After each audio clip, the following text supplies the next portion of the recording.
I looked at your store. I saw photos of your store online. You had a gorgeous boutique, and you cannot keep it open anymore. Tell us what has been happening to you over these past several months.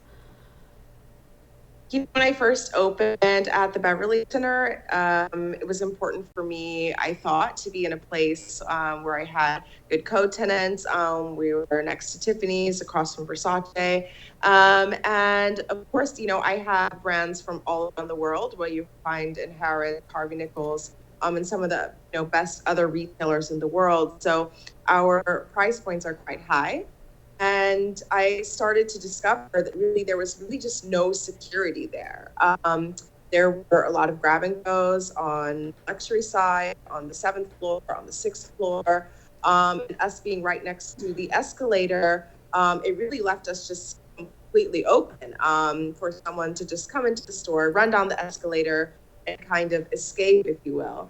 And it became a difficult situation as well. For example, the access we as retailers have to the store, they're just hallway and the back doors automatically open when you even walk near them. So it's easy access for anyone to literally just go in. And if you happen to have your back door unlocked, if one of your employees forgot, it's easy access for anyone to walk into your store, walk into the back room and steal whenever they want and walk right out. Oh, goodness. And I don't think many people realize just how it's impossible to recover anything that has been stolen. In many instances, it's impossible to even identify. Everybody's got, hoods, faces covered, gloves on. You can't tell the age, sex, nothing. You can barely even tell the height in some of these because everybody moves so quickly. Absolutely. And even, if someone is wearing a hat, there's now the mask mandate, of course. Once you've got the mask here, you've got the hat there. You're trying to identify someone with the eyes, and there is no profile kind of that we can kind of follow. We had an incident where the celebrity stylist of people like Brandy Norwood has disappeared with a $50,000 ring.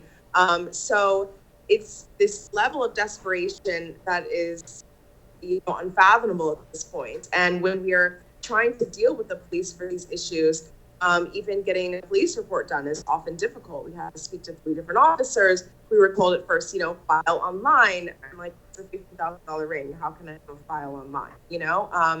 So it's just really difficult as a retailer. And incredibly difficult. And that you mentioned the security as well, because I was reading your account and others of some other business owners, and they were saying that in many instances, the security that the facility like the Beverly Center or whoever owns the premises, the security that's hired, they don't really necessarily want to engage because they don't, a lot of people are legally armed, they have knives, and they just do not want to risk it because in some instances, these security guards, they just maybe have a taser. Yeah, no, absolutely.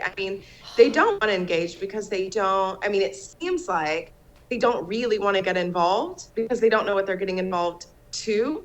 And that leaves us, again, like completely open. And, I've seen people who are wandering in and out of every store, circling, almost like looking for what they're going to take.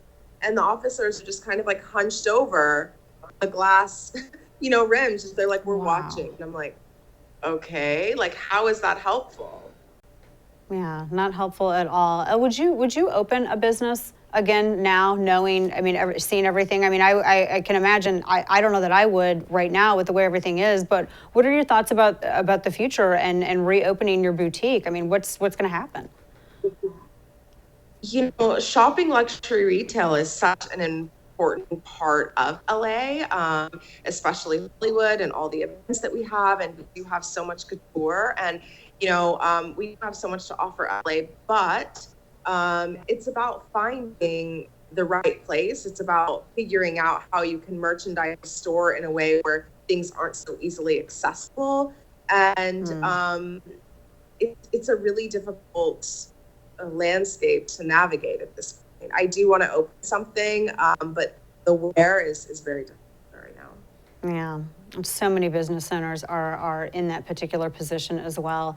It's just awful. The store's gorgeous, by the way, and I see people running in and just destroying stores, and I know how hard it is to merchandise those out. I'm thinking, oh my gosh, it looks so pretty. Stop.